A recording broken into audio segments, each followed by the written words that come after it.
November 25th, 1177. The desert road to Jerusalem burns under the sun.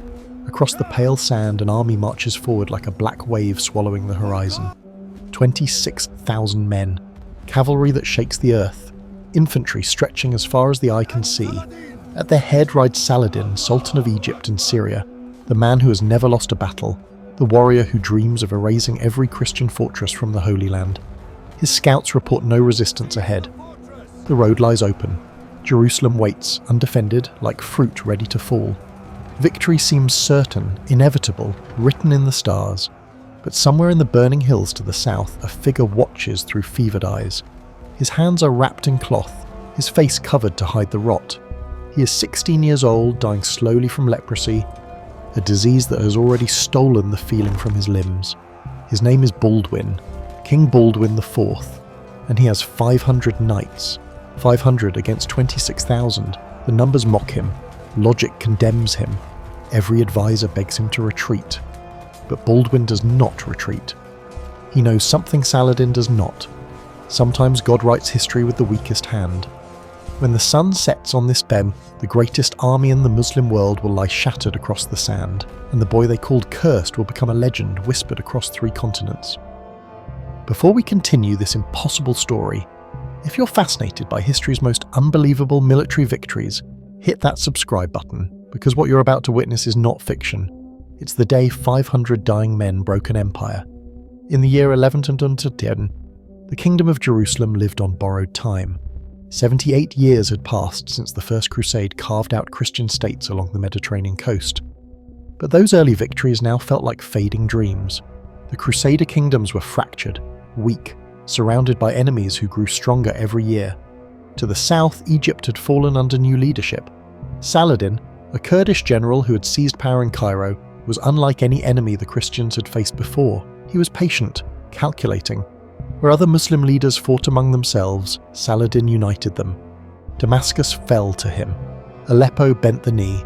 One by one, the cities of Syria pledged loyalty. An empire was rising, built on discipline, faith, and the single burning purpose of retaking Jerusalem. The Christians watched this gathering storm with growing dread. Their own kingdom was crumbling from within. Nobles fought over land and titles. The orders of warrior monks, the Templars and Hospitallers clashed with secular knights over strategy and honour. Trade routes dried up. Harvests failed. Every year brought fewer pilgrims, less gold, weaker walls. And at the centre of this dying kingdom sat a boy who should never have been king. Baldwin had been crowned at age 13. His father, King Amalric, died suddenly of dysentery, leaving the throne to a child already marked by disease. The leprosy had appeared years earlier, noticed first by his tutor William of Tyre, who observed that the boy felt no pain when other children struck him during games. The numbness spread slowly, creeping through his hands, his arms, his face. Medieval medicine had no cure. The church called it divine punishment. Nobles whispered that God had cursed the royal line. By law, Baldwin should have been removed from the throne. Lepers were forbidden from ruling, from touching others, from living among the healthy. But Jerusalem had no better option. His sister Sabila was still a child. His cousins were scattered across Europe. So the kingdom placed its crown on a dying boy and prayed he would live long enough to produce an heir. He did not produce an heir. His body was failing. But what Baldwin lacked in health, he possessed in something far more dangerous. Will, Count Raymond of Tripoli, served as regent during Baldwin's early years. Raymond was a careful man, a diplomat who preferred negotiation to battle. Under his guidance, the kingdom maintained fragile truces with Saladin, paying tribute, avoiding confrontation. But when Baldwin turned 15 and claimed his full authority as king, everything changed. The boy refused to pay tribute.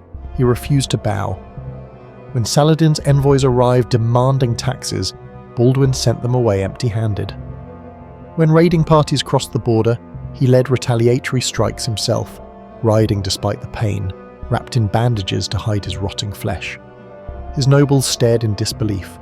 This was not how lepers behaved. This was not how dying boys ruled kingdoms. Saladin took notice. At first, he dismissed the young king as a temporary obstacle. But Baldwin's defiance began to complicate the Sultan's plans. Jerusalem could not be taken while a Christian army still held the field, And that army, small as it was, seemed unwilling to disappear quietly. By the autumn of 1177, Saladin decided the problem required a solution. He gathered his forces in Egypt, infantry from Cairo, cavalry from Damascus, archers from Aleppo. The army grew day by day until it numbered over 20,000 men, the largest force Saladin had ever assembled. This would not be a raid, not a skirmish. This would be total war. A march straight to Jerusalem. The city would fall, the kingdom would collapse, the boy king would die, and the Muslim world would celebrate the return of Al-Quds, the sacred city, to its rightful faith. In late November, the army moved north. They crossed the Sinai Desert, passed through Gaza, and entered Crusader territory near Ascalon. Scouts brought word back to Jerusalem. The reports grew more terrifying with each messenger. 20,000, 25,000, some claimed 30,000, no one knew the exact number. But everyone agreed it was more men than Baldwin could possibly stop. Panic spread through the Christian settlements. Villagers abandoned their homes. Monks fled to fortified monasteries. In Jerusalem, the church bells rang day and night, calling the faithful to prayer. Some prayed for deliverance, others prayed for mercy when the inevitable slaughter began. Baldwin did not pray for mercy, he prayed for a chance.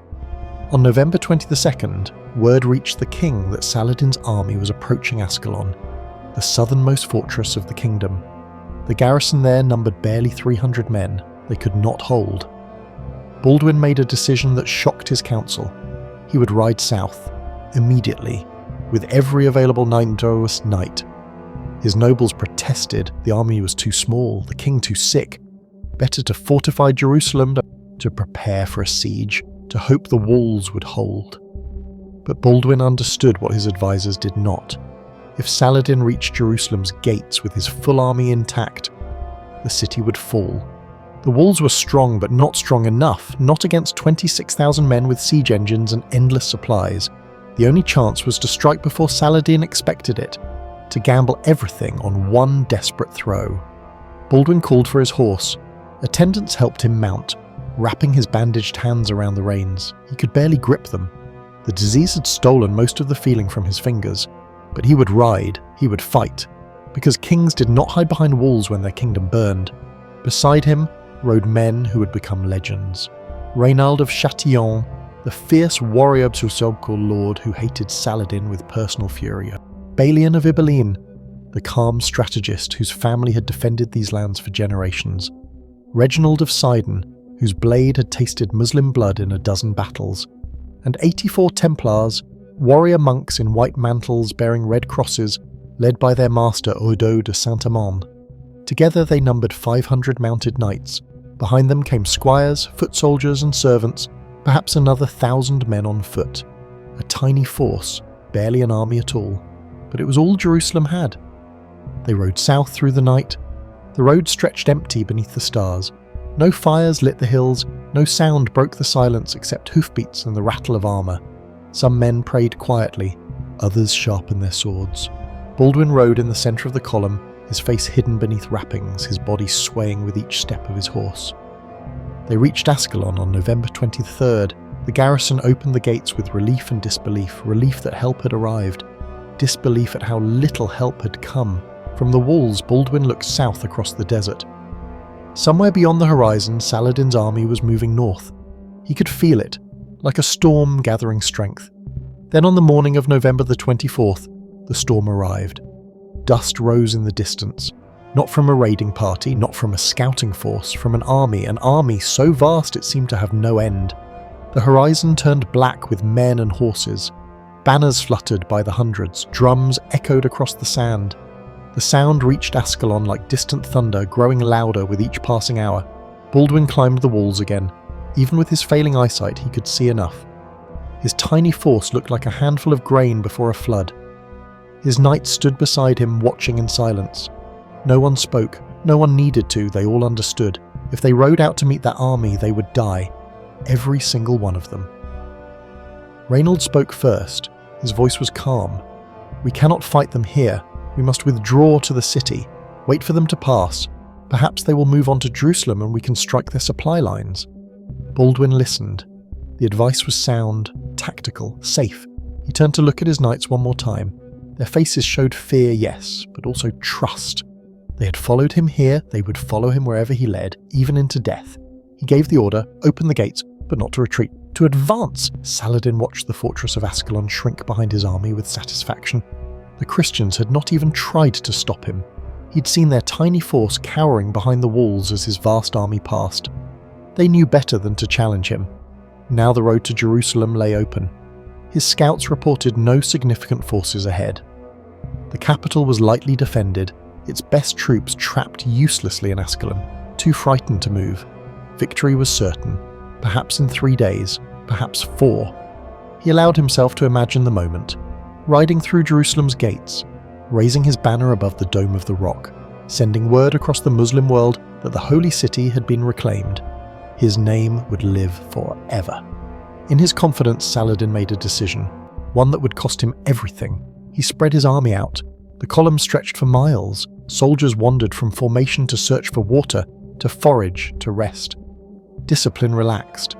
Why maintain tight battle formation when no enemy existed? His men deserved comfort. They had marched far. Let them spread across the countryside, gather supplies, enjoy the sunshine. Jerusalem was not going anywhere. Behind him, unnoticed, Baldwin's force emerged from Ascalon. They did not march on the main road where Saladin's rear guard could see them. They moved through the hills, using valleys and dry riverbeds as cover. Reynold led the way, navigating by memory and instinct. The Templars followed in perfect silence, their white mantles wrapped tight to avoid catching light. Baldwin rode in the centre, his body screaming with pain. Every jolt of the horse sent fire through his limbs, but he did not slow, he did not stop. Behind him, a servant carried the most precious object in the kingdom, the true cross.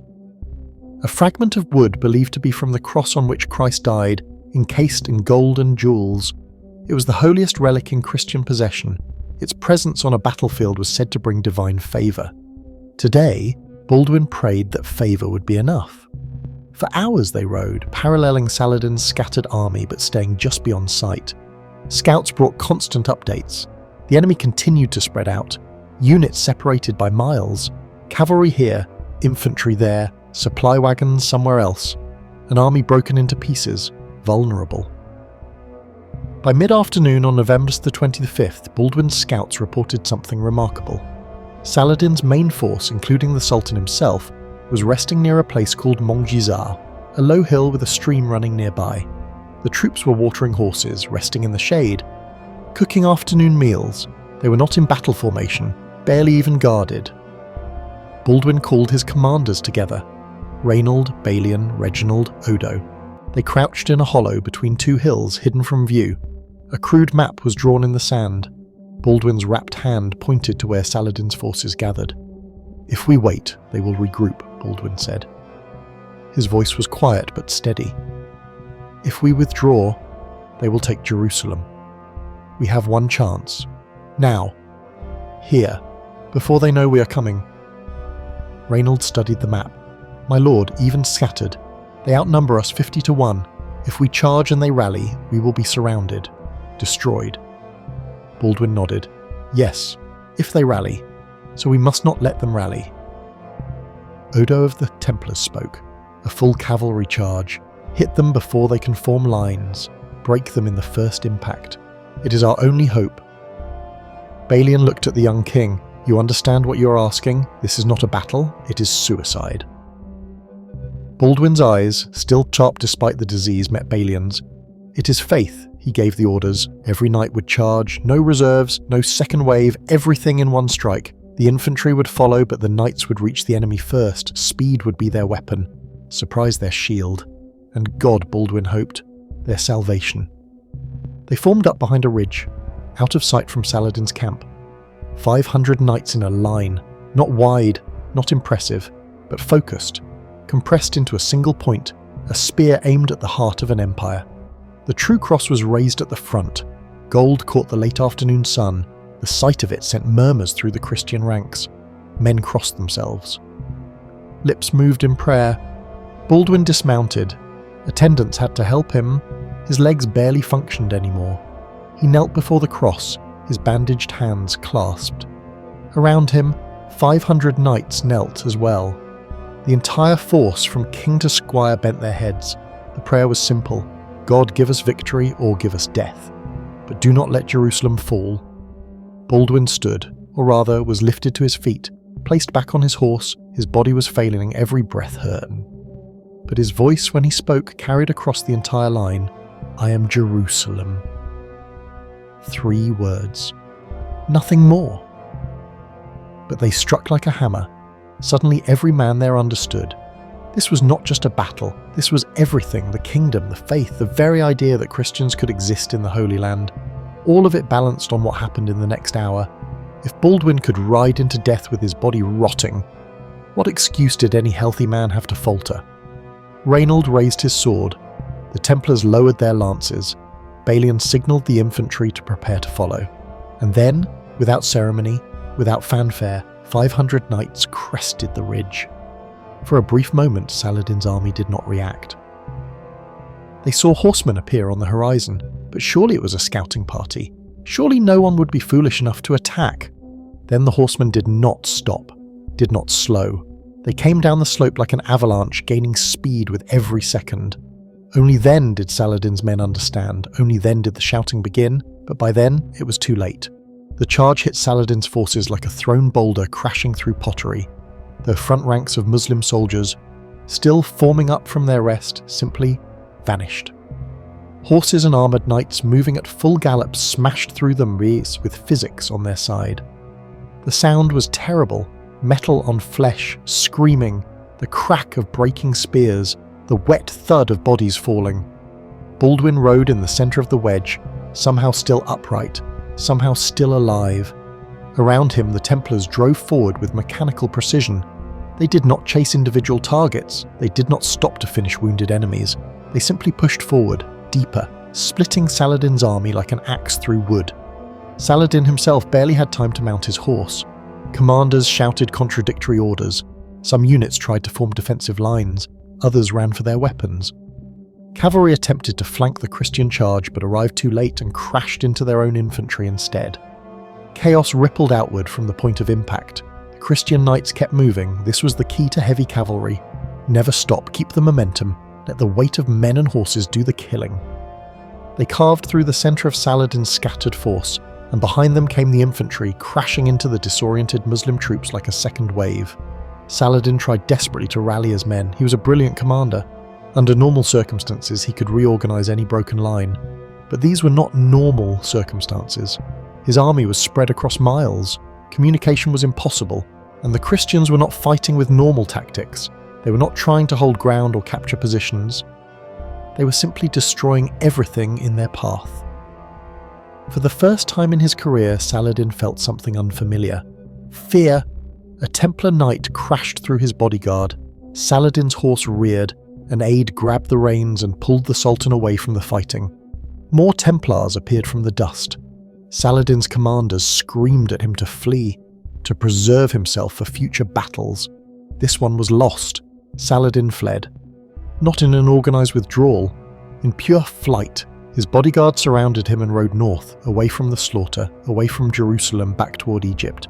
Behind them, the army that was supposed to conquer Christendom broke apart like a wave hitting rocks. Muslim soldiers ran in every direction. Some tried to retreat south. Others fled east toward the hills. Many threw down their weapons and begged for mercy. The Christians gave none. This was not about mercy. This was about survival. Every enemy soldier left alive was another sword that might return tomorrow. The battle, if it could even be called that, lasted less than 2 hours.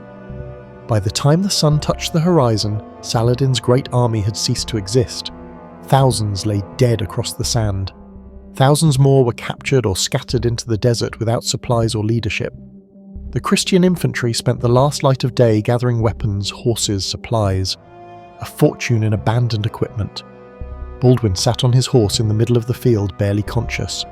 Attendants rushed to him. His body was in shock, pushed beyond any reasonable limit. But he was alive, and around him, impossibly, his army was intact. They had taken casualties, yes, perhaps 100 dead. 200 wounded. But they had survived. Against an army 50 times their size, they had survived. More than survived. They had won. The word spread like wildfire. Runners carried news north to Jerusalem. Villagers emerged from hiding to witness the impossible sight. An entire Muslim army destroyed, banners captured. The Sultan himself fled, and at the centre of it all, a dying boy who had somehow become a warrior king. In the days that followed, the true scale of the disaster became clear. Saladin reached Cairo on December 8th with perhaps 3,000 men, from an army of 26,000. The loss was not just in numbers, it was in reputation. Saladin's aura of invincibility shattered in a single afternoon. Emirs who had pledged loyalty began to reconsider. Cities that bent the knee now wondered if this Sultan could truly protect them. For Baldwin, the victory bought time, not much. His body continued to fail. Within a few years he would lose his sight completely. His hands would become useless. He would have to be carried on a litter because he could no longer ride. But for now, in the winter of 1177, he was the saviour of Jerusalem. The Leper King who defied every expectation. The boy who led 500 knights against 26,001. Churches across Europe rang their bells when the news arrived. The Pope declared it a miracle.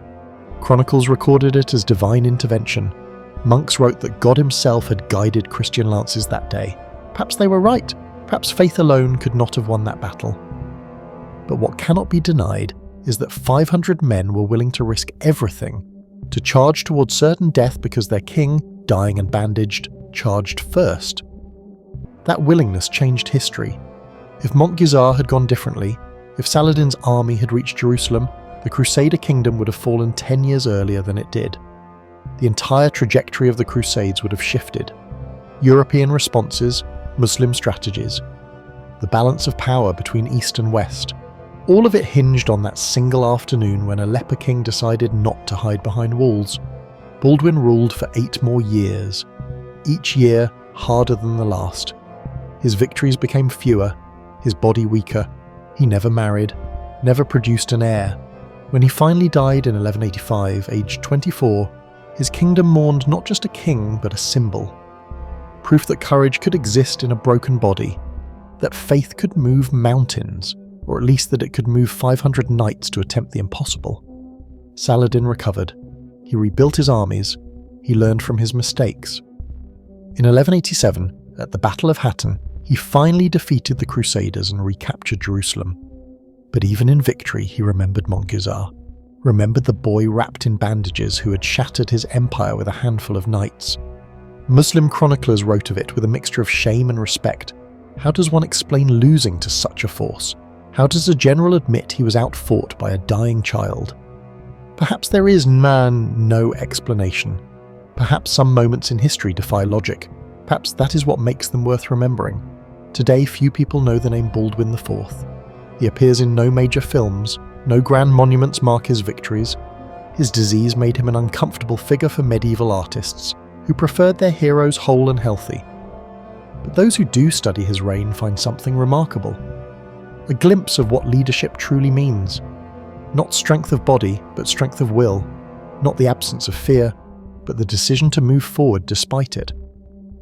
On November the 25th, 1177, a 16-year-old boy with leprosy took 500 knights into a battle no one thought they could win. And when the sun set that day, an empire lay broken in the sand. Not because God reached down from heaven and struck Saladin's army with lightning, but because 500 men believed in something greater than themselves, and because their king, dying one day at a time, showed them it was possible to charge forward even when your body is failing, even when the odds are impossible, even when death is certain. That is the miracle of Montgisard, not divine intervention, human courage, the kind that echoes across centuries, the kind that reminds us, even now, that numbers are not everything, that faith, real faith, not in victory but in the act of standing up, can move the world. Baldwin never saw his kingdom's final fall. He was dead before Saladin entered Jerusalem's gates. Perhaps that was mercy. But in the years between Montgisard and his death, every morning that Jerusalem woke under Christian bells was a morning he had given them. Every child born safely in that city was born because he had ridden south when wiser men said to stay. History remembers the kings who lived long and built empires. It forgets the ones who burned bright and died young, but sometimes, in the quiet study of old chronicles, you find a name that demands attention. A story that seems too impossible to be true, but is verified by sources on both sides. A moment when everything hung in balance and one person, just one, made the difference. This was that moment. This was Baldwin's gift. Not a kingdom that lasted, but a battle that mattered. 500 against 26,000, and when it was over, the 500 remained standing. If that is not a miracle, then perhaps miracles are not what we think they are. Perhaps they are simply the moments when ordinary people do extraordinary things because someone leads them there. Someone willing to ride forward with a rotting body and a steady heart. Someone like the Leper King. The boy who should have died quietly, but instead became legend.